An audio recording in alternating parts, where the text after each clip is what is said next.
Big boss Malayalam season 8 ഒരു അഗ്നി പരീക്ഷ, അതായത് ഒരു കട്ടൻ റേസർ പോലെ ഒരു പ്രീ ഷോ ഉണ്ടാവുമെന്ന് പറഞ്ഞപ്പോൾ മുതൽ അഗ്നി പരീക്ഷ എന്താണ് എന്ന് അറിയാൻ മേലാത്ത ആളുകൾ എന്നോട് ചോദിക്കുന്നുണ്ട്, എന്താണ് ഈ അഗ്നി പരീക്ഷ.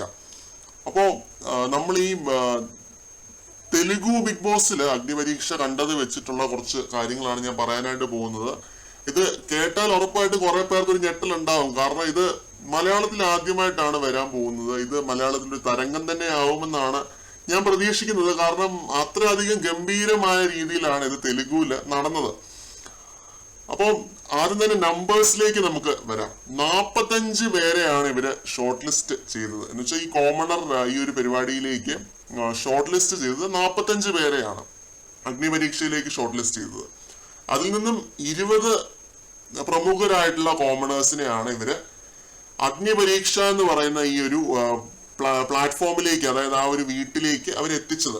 അതിൽ നിന്നും 15 പേരെ മാത്രമാണ് ഫൈനൽ ഷോയിലേക്ക് കയറ്റി അയച്ചത്. അതായത് ബിഗ് ബോസ് മലയാളം സീസൺ 8ലേക്ക് കയറ്റി അയക്കാൻ പോകുന്നത് 15 പേരെ. നിങ്ങൾ ഓർത്തോണം, 45 പേരെ ഷോർട്ട് ലിസ്റ്റ് ചെയ്തതിന്റെ അകത്തു നിന്ന് 20 പേരും അത് പിന്നെ 15 പേരുമായി.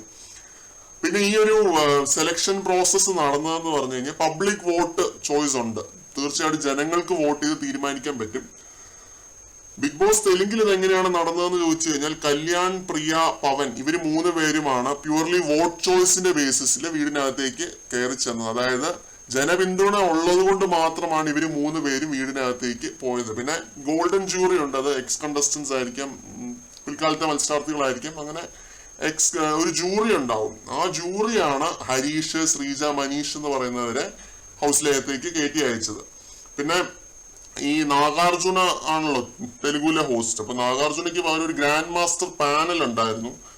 അവര് ആണ് ബാക്കിയുള്ള കണ്ടസ്റ്റൻസിനെ തിരഞ്ഞെടുത്തത്. അതായത് അഭിജിത്ത് എന്ന് പറയുന്ന സീസൺ 4ലെ മത്സരാർത്ഥി, ബിന്ദു മാധവി എന്ന് പറയുന്ന first female winner, Navdeep season 1ലെ വൈൽഡ് കാർഡാണ്, പിന്നെ ശ്രീമുഖി സീസൺ 3ലെ റണ്ണറപ്പ് ആണ്. ഇവര് എല്ലാവരും കൂടി ഇരുന്നാണ് ബാക്കിയുള്ള കണ്ടസ്റ്റൻസിനെ തീരുമാനിച്ചത്. മലയാളത്തിലേക്ക് വരുമ്പോൾ ആരൊക്കെ ആയിരിക്കും നിങ്ങൾക്ക് ഊഹിക്കാവുന്നതേ ഉള്ളൂ. അഖിൽമാരാരും റോബിനും ഒക്കെ ഉണ്ടാവും, തീർച്ചയായിട്ടും ഉണ്ടാവും എന്നാണ് പ്രതീക്ഷിക്കുന്നത്.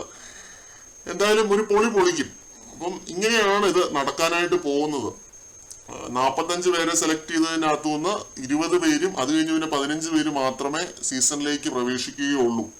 അപ്പൊ ഇത് ഈ രീതിയിലായിരിക്കുമോ അതോ വേറെ ഏതെങ്കിലും ഒരു ഫോമാറ്റ് പിടിക്കുമോ, ഒരു പുതുമ കൊണ്ടുവരാൻ വേണ്ടി എന്തെങ്കിലും വേറിട്ട പരിപാടി പിടിക്കുമോ എന്നൊന്നും അറിയില്ല. എന്തായാലും അഗ്നി പരീക്ഷ എന്ന് പറയുന്ന ഈ ഒരു പരിപാടിയുടെ ഫോമാറ്റ് ഇങ്ങനെയാണ്. ഇതൊരു പ്രീ ഷോ ആണ്, സാധാരണക്കാർക്ക് ഉള്ളൊരു അവസരം കൂടിയാണ് അഗ്നി പരീക്ഷ എന്ന് പറയുന്നത്. അപ്പൊ അപ്ലൈ ചെയ്യാത്തവരുണ്ടെങ്കിൽ, ഇതിന് അപേക്ഷ കൊടുക്കാത്തവരുണ്ടെങ്കിൽ നിങ്ങളുടെ വീഡിയോ റെഡിയാക്കി നിങ്ങൾ ഉള്ള വേഗം ആ ഒരു വെബ്സൈറ്റിലേക്ക് അയച്ചു കൊടുക്കുക. അത് ലാലേട്ടൻ തന്നെ പറയുന്നുണ്ട്, ഇതാണ് വെബ്സൈറ്റ്, ഇതിലേക്ക് നിങ്ങൾ ഓഡിഷന് വേണ്ടിയുള്ള ആ ഒരു വീഡിയോയും കാര്യങ്ങളൊക്കെ അയച്ചു കൊടുക്കാവുന്നതാണ് എന്ന് പറയുന്നുണ്ട്.